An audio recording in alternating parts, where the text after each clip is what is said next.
Luckily, there are several things you can do to prevent driver fatigue from happening in the first place. First, get enough sleep. The average adult needs 7 to 8 hours of sleep every night. When you consistently get less than a recommended 7 to 8 hours of sleep, you build up a sleep debt. Think of it like a financial debt. You have to pay it back by getting adequate rest. You can't just get used to less sleep. Your brain and body simply perform at a lower level until the debt is repaid. Even a small debt can significantly impair your driving ability. Avoid driving at night when you should be sleeping. The body has an internal clock known as the circadian rhythm that basically knows when you should be sleeping.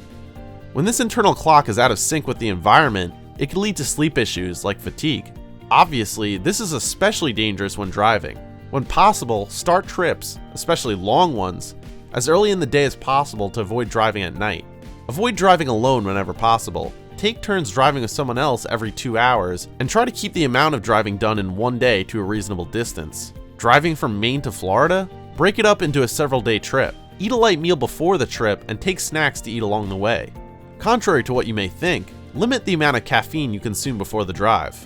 The effects of caffeine in coffee, sodas, and energy drinks only last a short time and can lead to a caffeine crash, a sudden and intense feeling of fatigue. Along the way, take breaks every 2 hours or 100 miles and get out of the car. This is a good time to take a walk, stretch your muscles, and get some fresh air. It helps to look at your route ahead of time and plan when and where breaks can be taken. Communicate this with your passenger if you have them, so they're aware of the plan. Keep the driver's area cool and well ventilated, and drive in an erect posture. Finally, if you've been awake 24 hours or more, don't drive at all. It's not safe and could put yourself and others at risk. The best way to prevent fatigue is by practicing good sleep hygiene. This isn't about cleanliness, it's a set of habits for high quality, restorative sleep.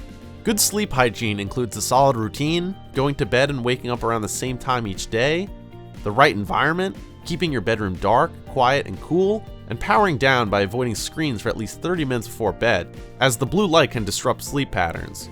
For CMV drivers, FMCSA regulations require a 30-minute break after 8 hours of driving. Use this time to rest, stretch, and reset. Planning your route to include safe parking areas is key to meeting these mandatory breaks and staying compliant. Also, consider sharing your route and planned breaks with your dispatcher or safety manager to help manage fatigue and compliance. Unfortunately, no matter what we do, fatigue can sometimes hit, requiring us to take reactive measures when driving.